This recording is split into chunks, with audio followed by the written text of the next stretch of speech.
এখানে বাচ্চা ধর্ষণকারী পাওয়া গেছে একজন। সবাই লাইভে থাকুন, লোকটাকে চিনে রাখুন। আচ্ছা, তুমি অন্যায় করেছো কেন? আর এই কাজগুলো করতে চাও কেন?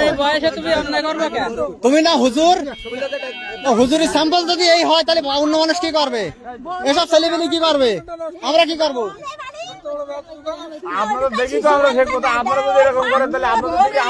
আড়াআড়ি পুলিশই তো দাও নাকি?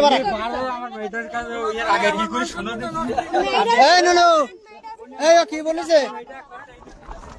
কি কইছে ও?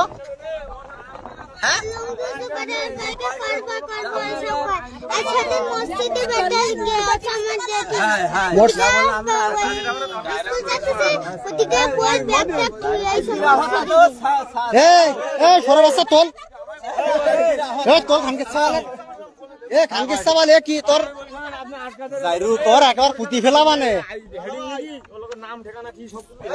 ওর পুলিশে দাও, ওটা শিক্ষা হওয়া উচিত। আরে মা খাবার কি রে? ওর পরিষদ দিতে দাও। সরের বাচ্চা তো হুজুরি পরিষদ দিলে এবার তোর বাচ্চা গুলো কি? ও বাচ্চা গুলো কি? ও মাই গুলো কি? অন্যায় করবি কে? সরের বাচ্চা করবি মানে করবি মানে পরের বাচ্চা তোর বাড়ি কেউ নেই?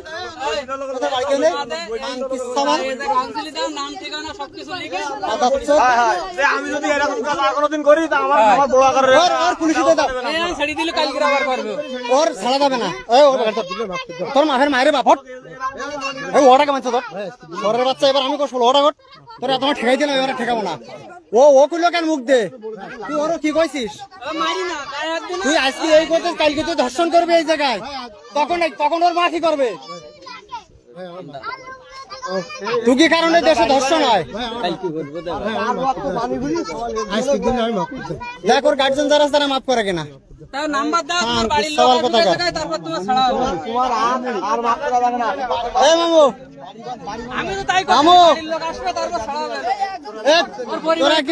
পরিষদের নেতাবি না ত্রিপল্লানি ফোন ধরে দেবো?